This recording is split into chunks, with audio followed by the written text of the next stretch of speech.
পার্বত্য চট্টগ্রামের কথাগুলো অনেকটা সামনে চলে আসে সবার, কারণ হলো ওখানেও তাদের সংখ্যাগরিষ্ঠতা প্রথমে তো ওদেরই একটা জায়গা ছিল তিন পার্বত্য জেলার।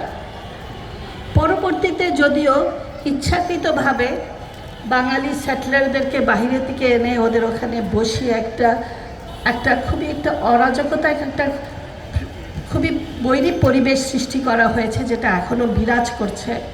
দেশের মানুষকে প্রতিদিন সুরক্ষিত রাখার প্রত্যয় নিয়ে সেফটি কেবলস সহ এলো সেফ সিলিং ফ্যান। তারপরেও ওটা ওই তিন পার্বত্য জেলা আদিবাসীদেরই জায়গা।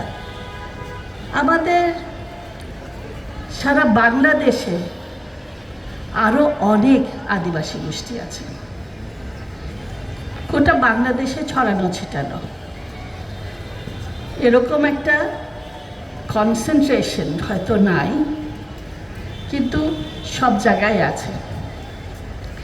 এবং এদের ব্যাপারে আমাদের সাধারণত আমি দেখি যে আমাদের খুব বেশি ধারণা নাই, অবস্থা জানাও নাই, আমরা এটা সম্পর্কে বেশি সচেতনও না।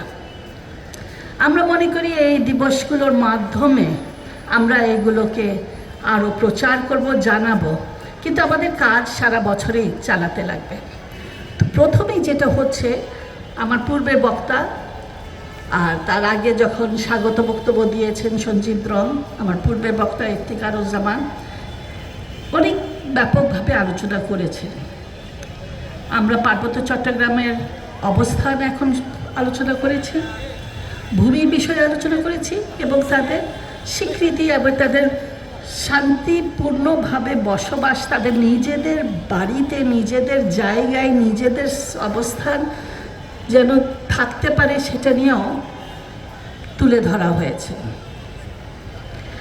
সবচেয়ে বড় পরিচয় যেটা দরকার হলো আদিবাসীদের পরিচয়ের স্বীকৃতি। এই স্বীকৃতি কোনো সরকারই আইনগতভাবে দিতে চাচ্ছে না।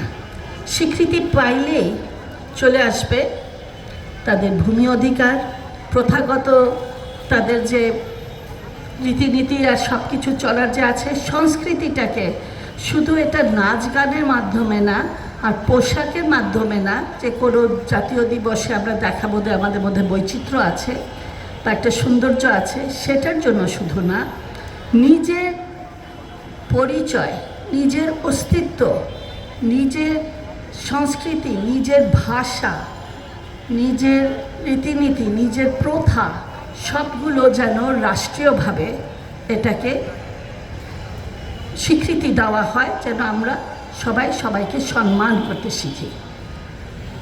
আমরা শুনেছি আমাদের প্রধানমন্ত্রী বলেছেন এটা একটা রেনবো রংধনুর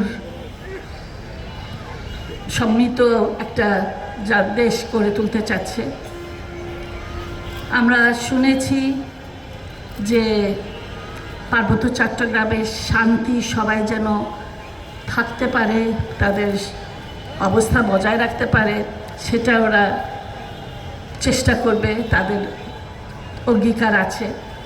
তো কথা আর অঙ্গীকার শুধু না, আমরা চাই বাস্তবায়নটা দেখতে, আর মূল বিষয় হচ্ছে মানসিকতার পরিবর্তন।